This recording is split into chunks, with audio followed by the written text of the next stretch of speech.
जय हिंद। इस वीडियो में हम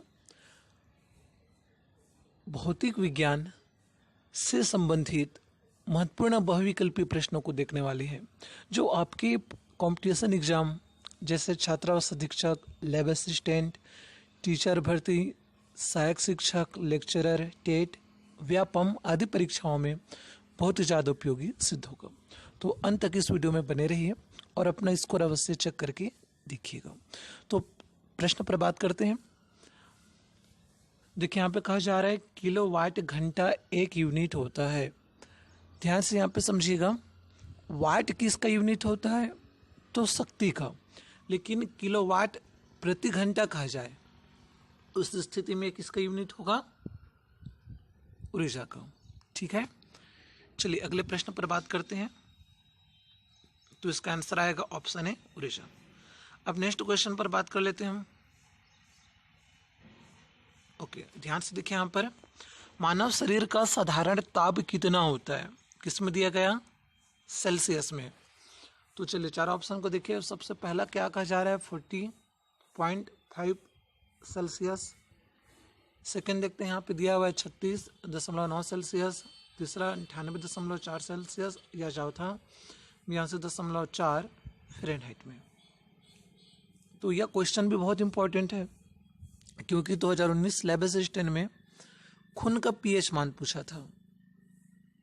हो सके इस बार इस क्वेश्चन को रिपीट कर दे, ताप से संबंधित पूछ दे, क्योंकि उसमें ताप, पीएच इत्यादि से संबंधित ज़्यादातर क्वेश्चन पूछे जाते हैं। सो इसका आंसर देख लेते हैं। इसका आंसर आएगा ऑप्शन बी 36.9 सेल्सियस में, अर्थात 98.6 फ़ारेनहाइट में। तो या तो फ़ारेनहाइट में पूछा जा सकता है या सेल्सियस में पूछा जा सकता है। ठीक है ना? तो कितना होता है ये? 98.6 फ़ारेनहाइट या 36.9 सेल्सियस। चलिए अगले प्रश्न पर बात करते हैं। जो फ्रिज होता है वो खाद्य पदार्थों को खराब होने से बचाता है। इसका कारण क्या है? क्योंकि इसके न्यून तापमान पर जीवाणु और फफूंद निष्क्रिय हो जाते हैं। इसके कम तापमान पर रोगाणु मर जाते हैं।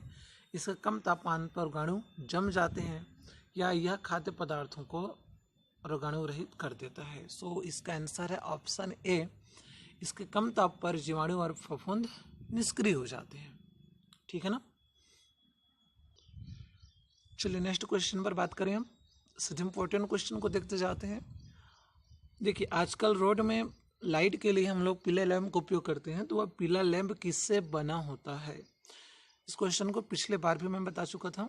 तो यहाँ पे चार ऑप्शन दिया हुआ है। Option A sodium, option B neon, option C hydrogen या ऑप्शन डी नाइट्रोजन। तो जो पीले बल्ब बने होते हैं वो किससे बने होते हैं? बहुत बार आप देख चुके हैं। सो इसका आंसर आएगा ऑप्शन ए सोडियम। ध्यान दीजिएगा, सोडियम जो धातु होता है, क्षारीय धातु है, इसका उपयोग हम लोग लैंप बनाने के लिए करते हैं, पीले लैंप बनाने के लिए। ओके, तो अगले प्रश्न पर बात करें आप।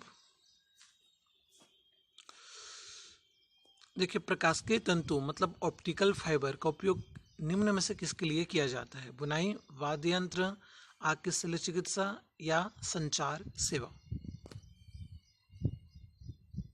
तो प्रकाशिकीय तंतु का मतलब क्या होता है? देखिए मैं इसको एक बार आपको बता दूं।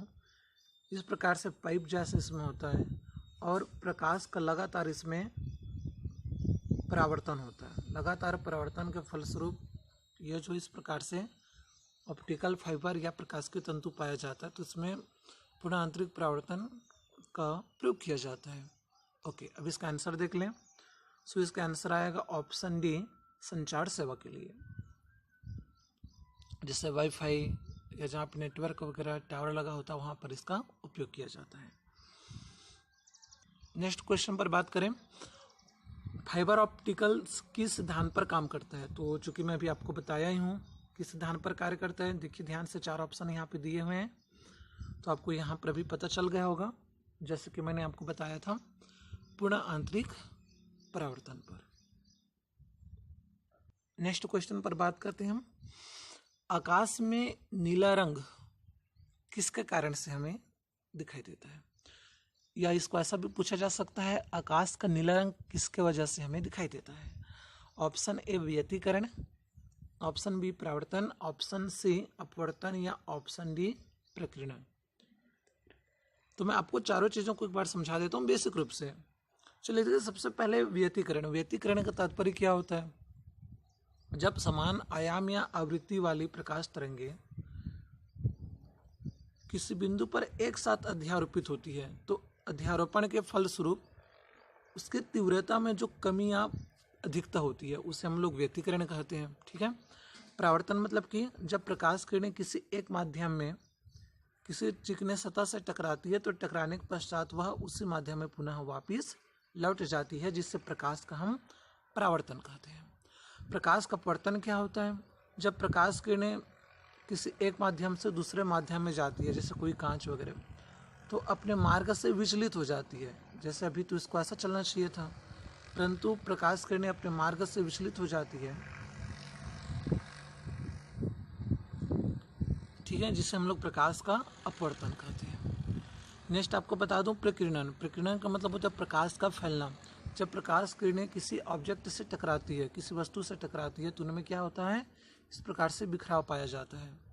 सो इसका आंसर क्या आएगा? बहुत ही सरल सा सवाल है। सो इसका आंसर आएगा ऑप्शन डी प्रकीर्णन। जब प्रकाश किरणें बादलों से टकराती है तो वह प्रकीर्णित हो जाती है, बिखर जाती है, जिसके वजह से हमें नीला रंग दिखाई देता है। अब नेक्स्ट क्वेश्चन पर बात करें।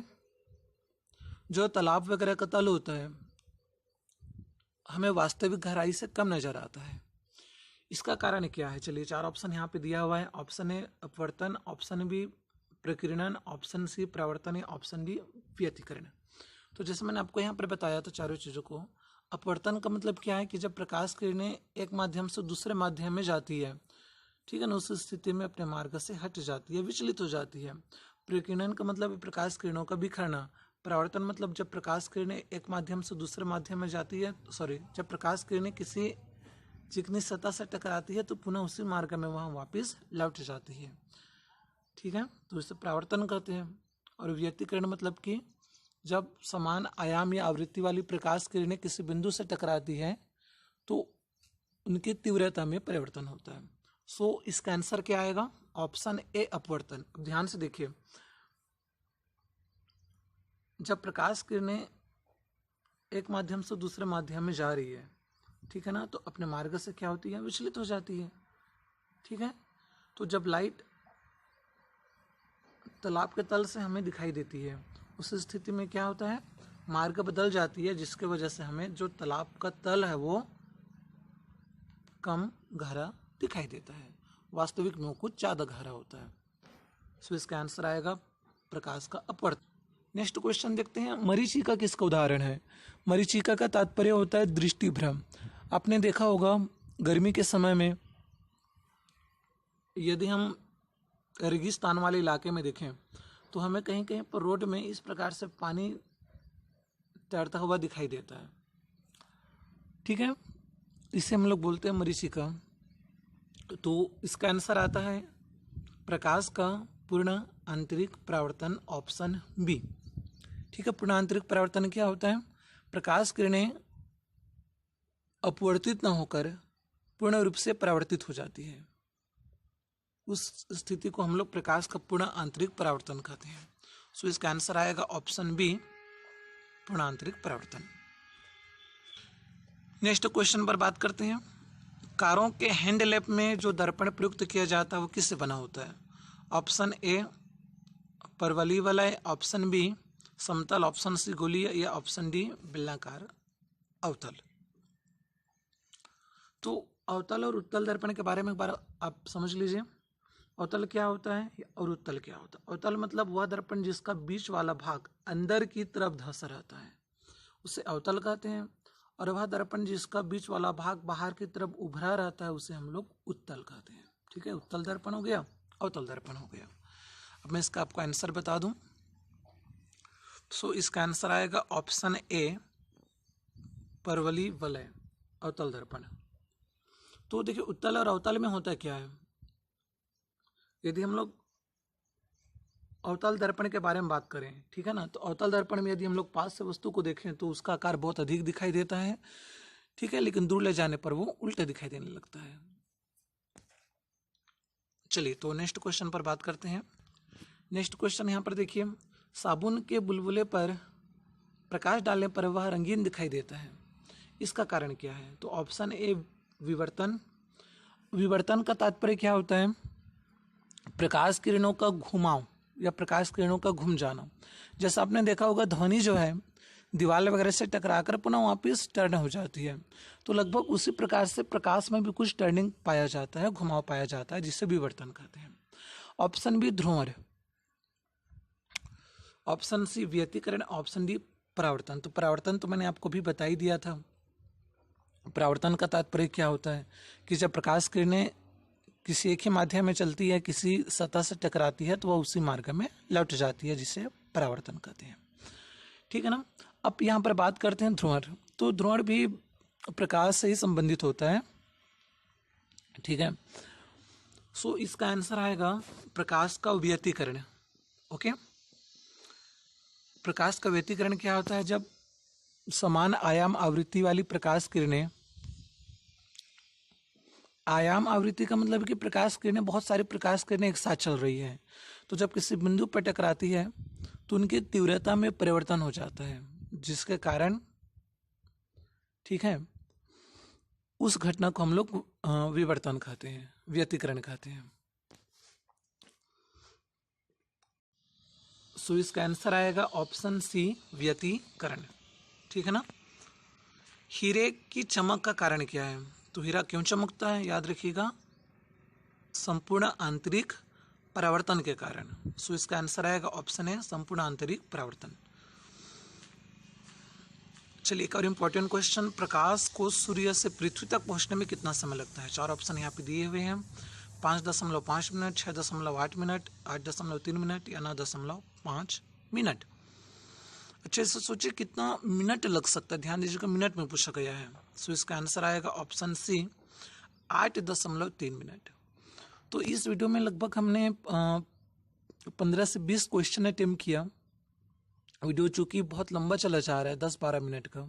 सो अगले वीडियो में हम लोग बाकी बचे पार्ट को कवर करेंगे। Thank you.